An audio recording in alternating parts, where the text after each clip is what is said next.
أعوذ بالله من الشيطان الرجيم بسم الله الرحمن الرحيم الحمد لله رب العالمين.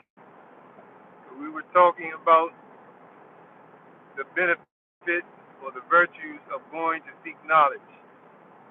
So we were talking about the knowledge being passed down from Imam Nawawi to the teachers of Imam Amin, and Imam Amin passing it down to us,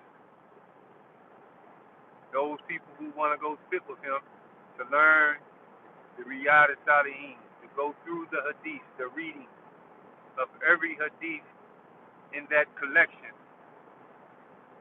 So we talked about the barakah in it, the blessings and the rewards that Allah Ta'ala gave you. And so many people could be touched by this, making your intention, right? Anybody who helped you in the endeavor to go study, whether they gave you monetary means to go help you study, the barakah that they will get, for helping you to travel, right? To help you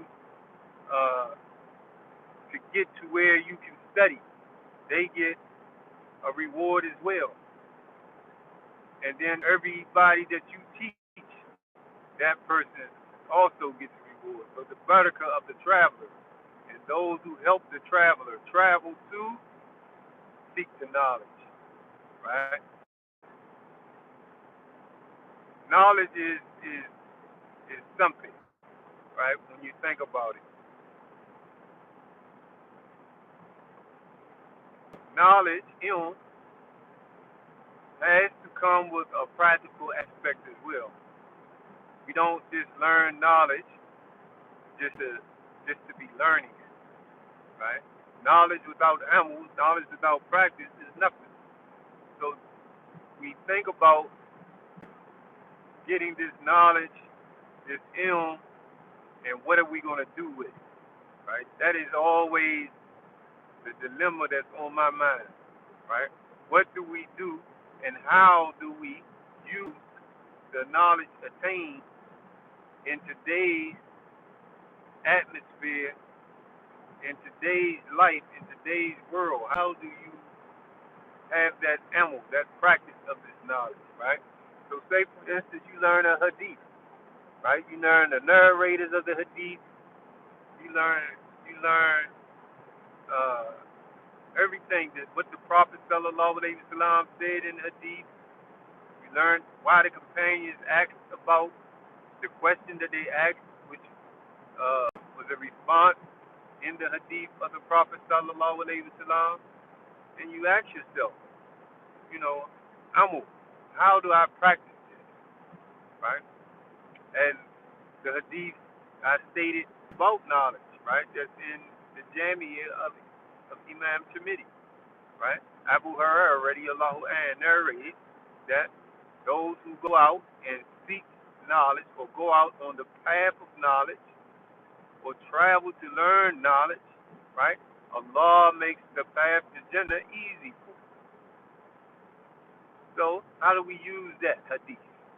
How do we understand that hadith and put it in a practical practice of amal, right? How do we use that in today's struggle? Right? So we go out, we seek knowledge. And the hadith says Allah makes the path to Jannah easy. So the knowledge that we use it in our everyday life, right? To make us obedient to Allah Ta'ala. To make us follow the commands of Allah and abstain from those things that Allah Ta'ala has prohibited. Now, I'm not going to be long-winded. We'll jump on in, here and there for the next 4 days because this is a 4-day dars, 4-day study, a 4-day lesson. We're going to go through all the hadiths of Riyadh Salihin, May Allah Ta'ala benefit the teachers. May Allah Ta'ala reward them. May Allah Ta'ala reward those who are going to be the students of these teachers and learn this. And may Allah make us practice what we learn. Assalamu alaikum wa rahmatullahi wa barakatuh.